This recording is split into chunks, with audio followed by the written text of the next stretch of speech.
viennent vers vous pour écouter vos questions. N'hésitez pas.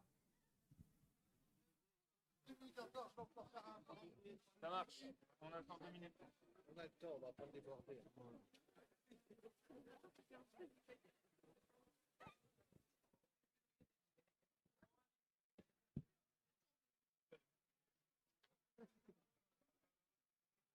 Vous êtes en quelle classe? Terminale. Terminale. Général? STMG. On en a eu une sur 28 ans. Mais il a réussi. C'était dur, mais. Ah, excuse-moi, là.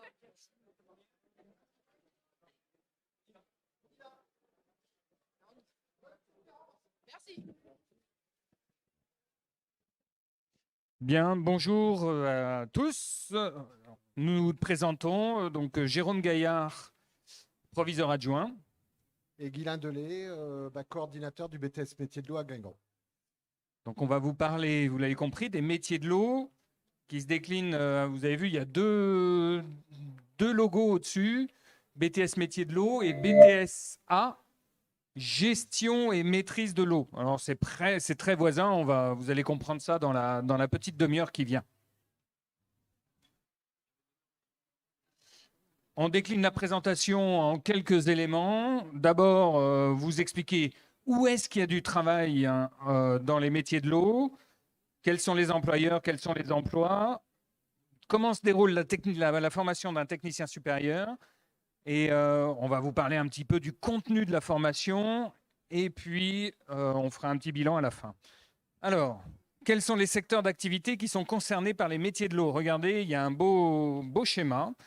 Vous voyez de l'eau, vous voyez, forcément on la boit, donc il faut la produire. Production, distribution de l'eau potable. On rejette de l'eau usée, donc il faut l'assainir. Ça s'appelle la gestion de l'assainissement.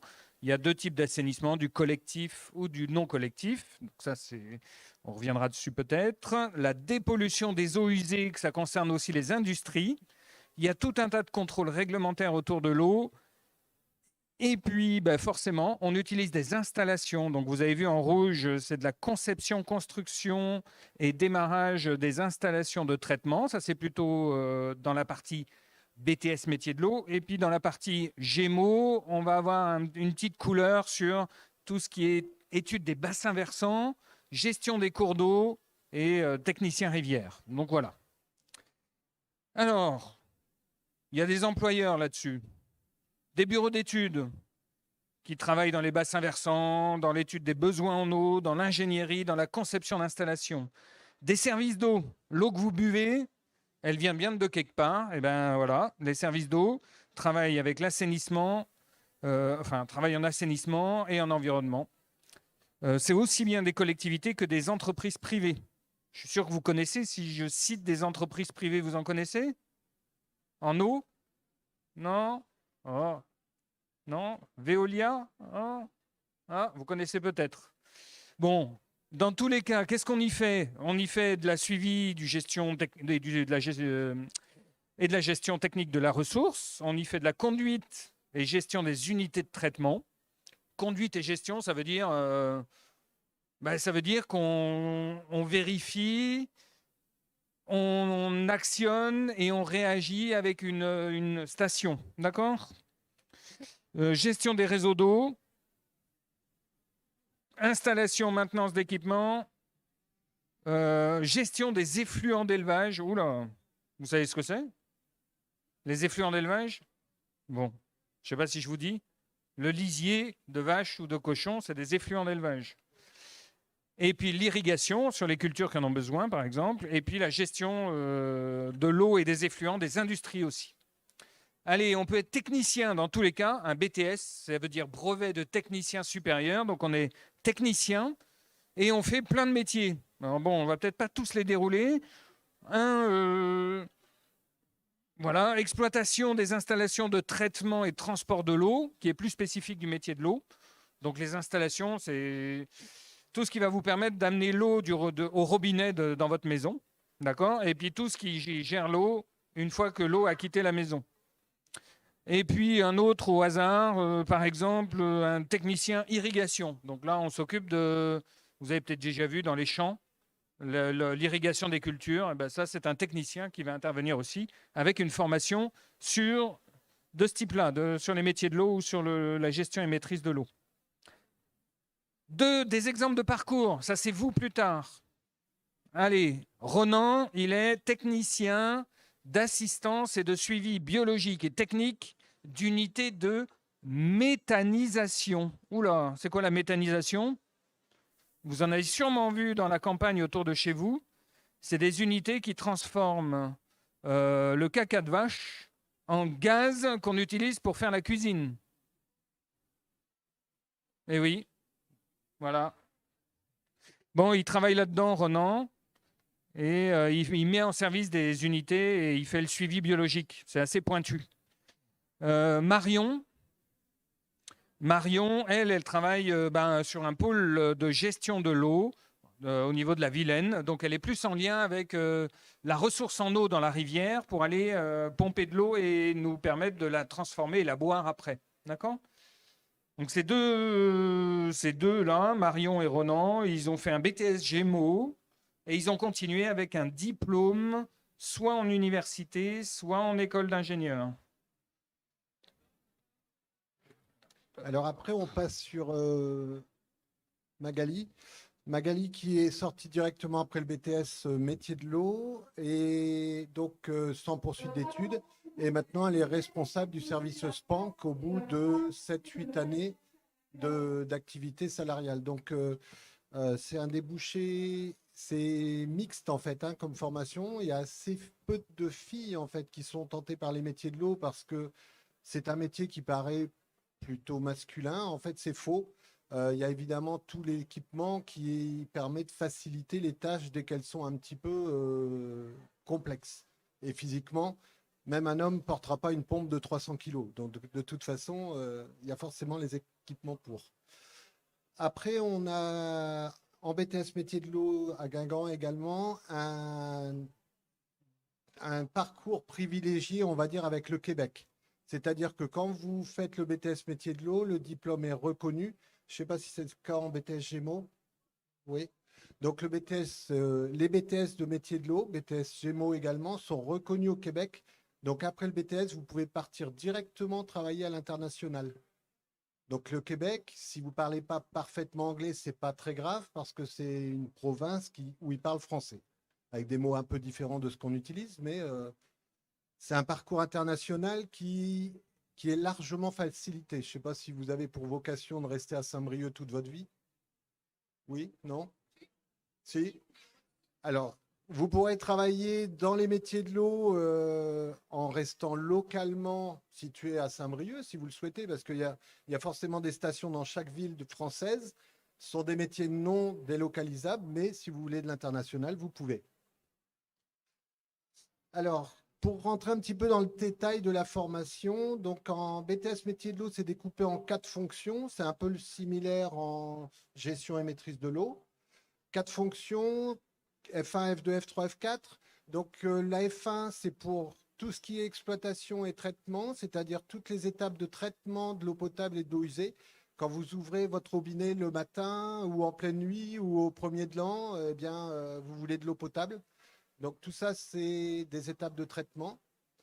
La fonction 2, elle est vraiment commune à nos deux BTS. C'est la gestion de la qualité, de la sécurité de l'environnement. Le BTS Gémeaux est plus proche de l'environnement que nous, mais de toute façon, on prend dans les deux cas ces critères en compte. La fonction 3, est-ce que vous savez animer une réunion? Est-ce que vous savez discuter?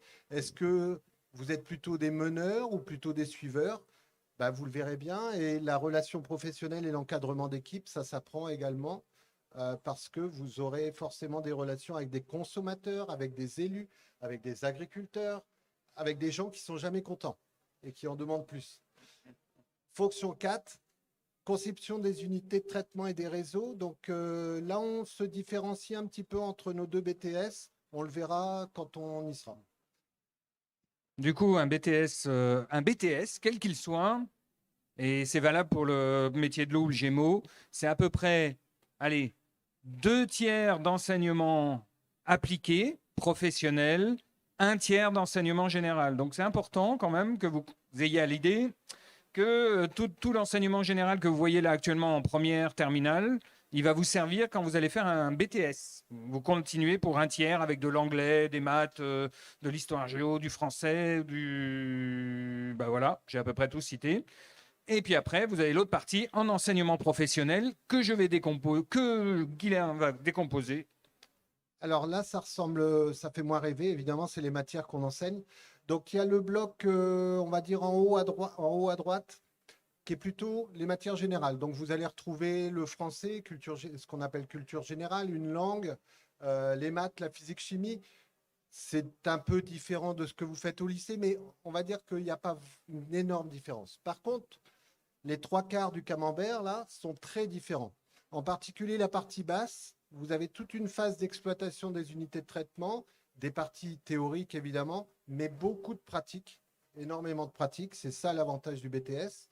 Et puis après, on va trouver les différentes fonctions de la conception sur ordinateur, de l'encadrement professionnel, de l'encadrement d'équipe et de la QSE. Donc, c'est très différent de votre vie au lycée, hein. Vous passez, d'ailleurs, la diapo suivante va vous le montrer. Vous passez toute une partie de votre temps dans des ateliers. Voilà. Donc, vas-y, tu peux dérouler le film. Alors, ce film, il a été tourné en 2020, à l'époque du Covid, vraiment actif, on va dire. Donc, c'est un étudiant de première année qui vous fait visiter les installations du bâtiment métier de l'eau de Guingamp. Donc, je vais le laisser parler. Si on a un petit peu de son pour la vidéo. Sinon, je parlerai. Donc, une salle de cours classique, hein, donc qui se promène. Et puis, non, toujours pas de son. Il ne veut pas parler. Bon, donc là, il montre le sas d'entrée où les étudiants se regroupent et puis machine à café, etc. en temps normal. Temps de Covid, il n'y avait pas ça. Et après, on arrive dans la halle de TP du bâtiment métier de l'eau de Guingamp, dans lequel vous allez découvrir qu'il y a pas mal d'ordinateurs parce que vous avez l'habitude des PC évidemment. Donc, on a des PC double écran parce qu'on utilise des installations et des logiciels professionnels. Il y a une partie maintenance électrique. Donc, de la maintenance, ça veut dire que vous allez démonter des moteurs, que vous allez apprendre ce qu'il y a à l'intérieur d'un moteur. C'est très différent de votre formation actuelle, j'imagine. Et c'est très différent des formations, plus généralement, de baccalauréat. Après, on a les installations de traitement de l'eau. Donc, ces installations de traitement de l'eau sont toutes les étapes de traitement en eau potable, en eau usée. Salle de physique-chimie. Donc, salle de physique-chimie. Alors, il y a quelques profs, hein, évidemment. Les étudiants ne sont pas en autonomie, mais vous voyez que ça a l'air de bosser et que ça a l'air assez autonome. D'accord? C'est quand même différent du lycée, hein.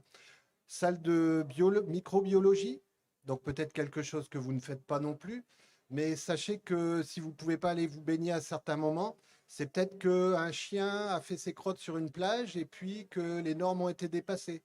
Donc, analyse des eaux de baignade. Et puis, la partie que j'enseigne, moi, c'est la partie automatique électrotechnique. Donc, savoir câbler une armoire électrique, savoir ce qu'il y a dans une armoire électrique, savoir ce qui peut tomber en panne. Pourquoi il y a du boulot? Parce que le matériel tombe en panne. Sinon, il n'y a rien à faire. Voilà, vous retrouvez un bel exemple d'atelier. Alors, vous imaginez bien que dans un lycée, vous êtes dans une salle avec un vidéoprojecteur, tandis que là, vous allez rentrer en formation professionnelle. Il y a forcément des ateliers où vous mettez en pratique les différents champs qu'on vous a montrés juste avant. Et du coup, vous voyez des enseignements, des cours, des travaux dirigés, des travaux pratiques. Ça, c'est ce qu'on vient de voir tout de suite. Il y a des stages quand vous êtes en BTS. Donc, vous passez 12-13 semaines dans une entreprise en stage. Quand vous le faites en formation scolaire, on pourra revenir peut-être un tout petit peu sur la formation par apprentissage aussi. Et il y a un projet technique. Donc là, c'est quelque chose que vous allez rentrer un peu en autonomie dans un projet où vous allez approfondir quelque chose que vous avez choisi en accord avec les enseignants, en lien avec votre compétence dans les métiers de l'eau. D'accord? Donc, C'est une formation qui est assez équilibrée avec de l'autonomie, du stage et de la formation en milieu scolaire. Alors, peut-être un tout petit mot, je crois que c'est ici, on va le dire ici. Juste un tout petit mot sur la différence apprentissage et formation scolaire.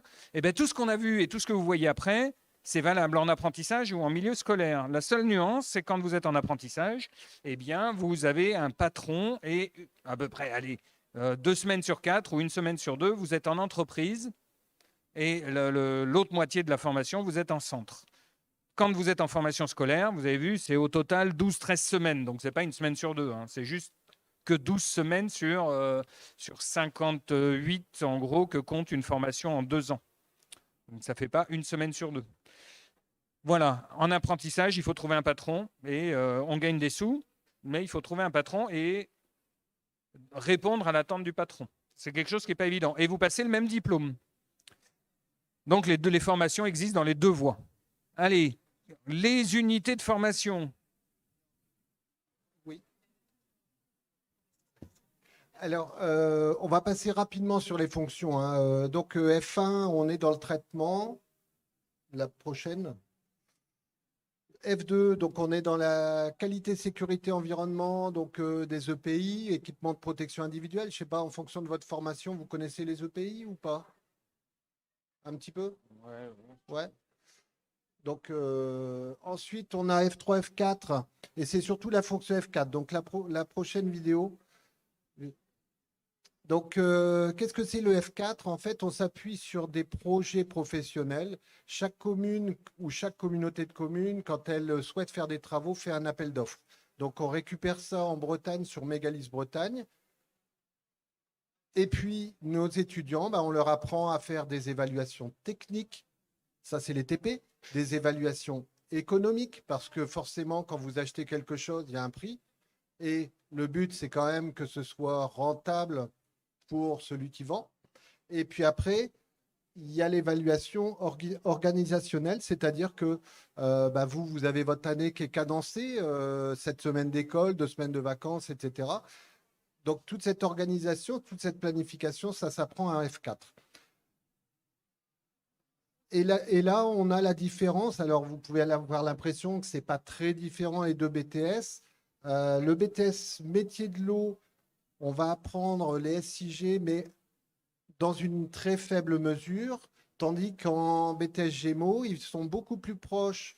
C'est un BTS agricole, donc ils sont beaucoup plus proches de l'environnement et ils vont beaucoup travailler les SIG. Tu en reparleras tout à l'heure, Jérôme. Les mesures sur AutoCAD, ça c'est commun. Le BIM, c'est nouveau. Si vous aimez bien un petit peu les outils informatiques, là, vous vous régalerez. Si vous n'aimez pas, c'est pas bien. Mais tout est fait sur ordinateur maintenant, donc il faut quand même les utiliser. Ah ben voilà, c'était là l'apprentissage, hein, vraiment. Bon, on continue du coup. Parcoursup, un emploi du temps, l'organisation pendant les 2 années, les coefficients d'examen et les poursuites d'études. Qu'est-ce qu'il faut quand vous voulez faire un métier de l'eau sur Parcoursup? Il faut des appréciations. Mais alors là, je vais élargir. Hein. C'est valable dans les métiers de l'eau, puis c'est valable ailleurs. Si dans vos bulletins, on met pénible, discute, pas difficile à travailler en groupe et tout, ça va être compliqué quand vous allez postuler dans des formations des fois. Hein. Donc là, on regarde beaucoup, nous, les appréciations des enseignants sur la capacité à travailler. La deuxième chose qu'on regarde, c'est la motivation. Et là, c'est fondamental et c'est valable sur les métiers de l'eau, sur le Gémeaux, mais sur d'autres BTS aussi. C'est la motivation que vous allez écrire dans votre lettre de motivation de Parcoursup. D'accord? Si vous mettez un truc « j'aime l'eau » puis que ça s'arrête là, ça ne va pas chercher très loin. Si vous allez dire « ah, j'ai fait un petit stage, je sais pas moi, dans une entreprise au niveau de la ville de Saint-Brieuc du service des eaux » ou bien j'ai travaillé, je sais pas moi, dans une unité de avec une unité de méthanisation et puis ça m'intéresse de voir comment. Enfin bref, vous êtes précis dans votre lettre et vous dites « ah !» Ça, on va regarder et ça va faire tilt. Alors, pour compléter, le stage de 3e, par exemple, vous l'avez fait et vous avez peut-être aimé ou pas aimé. Mais si vous avez aimé, mettez-le en avant parce que ça montre que vous avez découvert le métier, qui peut être plus ou moins éloigné de ce que vous souhaitez faire, mais au moins, on sait que vous avez écrit votre propre lettre. Et puis, il y a un petit truc encore quand même qu'on regarde un petit peu, c'est vous avez repéré quand même qu'on était pas mal dans des labos à travailler en biologie, en physique-chimie, etc., en électrotechnique. Donc, une petite appétence sur les matières scientifiques est pas mal quand même. Ça sert à réussir dans le BTS. Allez, un emploi du temps. Ouh, 8h30, 17h30, 18h, ça dépend des jours. Le mercredi après-midi est libre. Euh, Là, qu'est-ce que vous voyez? Vous voyez par exemple le mercredi matin une matière qui s'appelle topographie. Ouh. Eh ben, c'est une matière où on utilise des systèmes d'information géographique, les fameux SIG, et on regarde le territoire, on le remet sous forme de plan dans un logiciel, et on met des réseaux, on regarde comment tout ça s'organise, et on met l'eau là-dedans pour voir l'interaction environnement-eau sur un logiciel. Et puis la deuxième petite chose, puis je détaille pas le reste, c'est par exemple la plage du jeudi après-midi là-haut. C'est marrant, c'est une plage où vous avez 10 élèves et en face des 10 élèves, 10 profs. Non, c'est pas ça, mais presque. Ça s'appelle de la pluridisciplinarité. Donc vous avez des profs de différentes disciplines qui interviennent en binôme face aux élèves avec différents projets en lien avec la gestion et maîtrise de l'eau. Alors rapidement pour le nôtre, on va retrouver un petit peu plus d'électrotechnique, d'automatique qu'en gestion et maîtrise de l'eau parce qu'on n'a pas la topographie. Donc l'un est un BTS agricole, le BTS Gémeaux, l'autre est un BTS industriel, le BTS métier de l'eau. C'est un peu la différence ici. Après, notre emploi du temps, je dirais qu'il est mieux parce que les élèves finissent le vendredi midi, ils ont un week-end de 2 jours et demi. Bon, quand on passe un examen, alors que ce soit en Gémeaux, on va passer assez vite, ou en métier de l'eau, vous avez des épreuves en vert, c'est la culture générale. Allez, un tiers, donc les épreuves générales, les matières générales, je vais y arriver. Et puis vous avez les épreuves en bleu, c'est les épreuves professionnelles. Là, dans ce cas de figure-là, il y a un gros coefficient, là, 12. C'est le dossier de stage. Ça s'appuie sur toute votre expérience et votre vécu de ce que vous avez fait en stage et vous approfondissez une notion que vous présentez à l'oral devant un jury. Et pour nous, métier de l'eau, c'est pareil, hein, du vert pour les matières générales, du bleu pour les matières professionnelles. Le plus gros coefficient est de 9, pilotage d'opérations de production et de traitement. C'est vraiment connaître le traitement et savoir traiter l'eau ou retraiter les eaux usées. Alors, pour notre formation, nous, au BTS métier de l'eau de Guingamp, vous avez la possibilité de faire soit la voie scolaire, donc être étudiant, soit la voie par apprentissage. Dans ce cas-là, vous êtes salarié. Et une fois que vous avez obtenu votre BTS métier de l'eau, on a créé en partenariat avec l'UIMM un bachelor maintenance avancée, puisque, en fait, si vous avez bien compris, nous, on est plutôt industriel et la maintenance est forcément industrielle. Donc, c'est notre spécificité, on va dire. Eh bien, et pareil, côté BTS Gémeaux, vous avez vu, il y a une licence pro accessible. On a des jeunes qui partent ensuite en école d'ingénieur et puis une partie en emploi. Alors, du coup, on insiste quand même, hein. Un BTS, c'est une formation en 2 ans. Donc, vous faites un bac, vous avez une formation en 2 ans et un diplôme qui vous permet d'aller bosser. On l'a vu, vous avez vu, il y a des parcours qui permettent de travailler direct et dans des bonnes conditions. Ou ça peut être une formation en 3 ans. On fait un bachelor, on fait une licence. Ou ça peut être une formation en 5 ans si vous continuez sur une école d'ingé. Donc le BTS, c'est une alternative qui est intéressante parce que ça permet d'avoir des étapes dans votre formation sup avec des étapes qui sont diplômantes et qui vous permettent après de partir en emploi si à un moment donné vous en avez ras la casquette.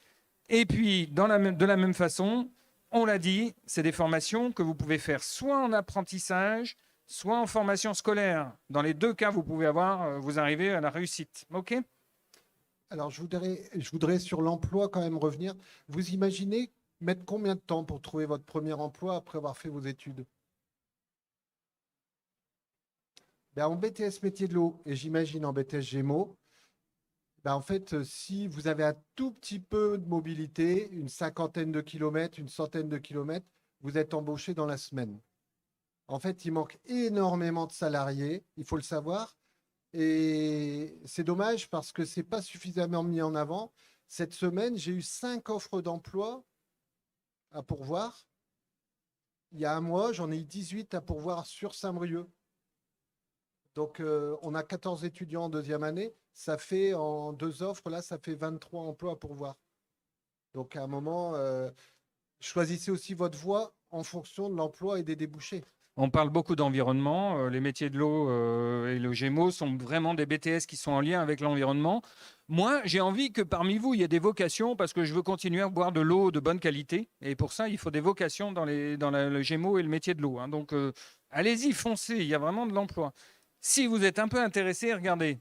C'est simple. Il y a des portes ouvertes. Paf! Vous venez, vous regardez, vous visitez. C'est intéressant, il y a des contacts, vous pouvez faire des choses en lien avec les métiers de l'eau et découvrir tous ces métiers. Donc il faut venir nous voir. Hein, sur donc Notre-Dame, au lycée Notre-Dame, donc du coup, vous voyez M. Delhaye, hein, le 27 janvier, 28 janvier, 11 mars. Et puis au lycée Monod au Reux, enfin à côté de Rennes. Donc moi-même, Jérôme Gaillard, et le 28 janvier, le 11 mars, on peut recevoir sur les mercredis, puis en mini-stage aussi. On propose aussi les mini-stages. Après c'est vous qui téléphonez au lycée et qui dites j'aimerais bien faire un TP l'après-midi ou travailler avec les premières années ou les deuxièmes années. C'est plus pratique avec les premières années parce que les deuxièmes années, à un moment, ils pensent à l'examen aussi, hein. Donc, plus on se rapproche dans le temps de l'examen, plus ils ont de travail. Donc, peut-être vous avez découvert le BTS métier de l'eau un petit peu forcé ou le BTS Gémeaux un petit peu forcé là sur la conférence. Mais si ça peut vous donner envie ou si vous en bavardez autour de vous, pensez-y parce que c'est vraiment une voie qui donne des débouchés, quoi. Merci.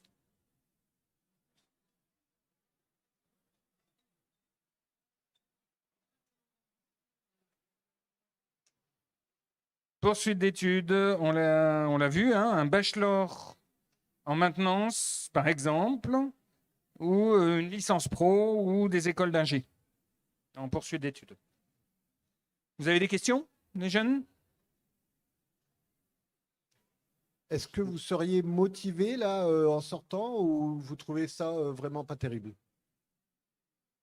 Votre avis sur 20, vous nous notez sur combien? C'est vous qui mettez la note. Ah oui, donc en fait, quand on vous informe, c'est quand même pas mal. Bon, après, on n'a pas eu les autres notes, mais on va conserver que le 15. Merci à vous. Merci, bonne journée. Bonne journée.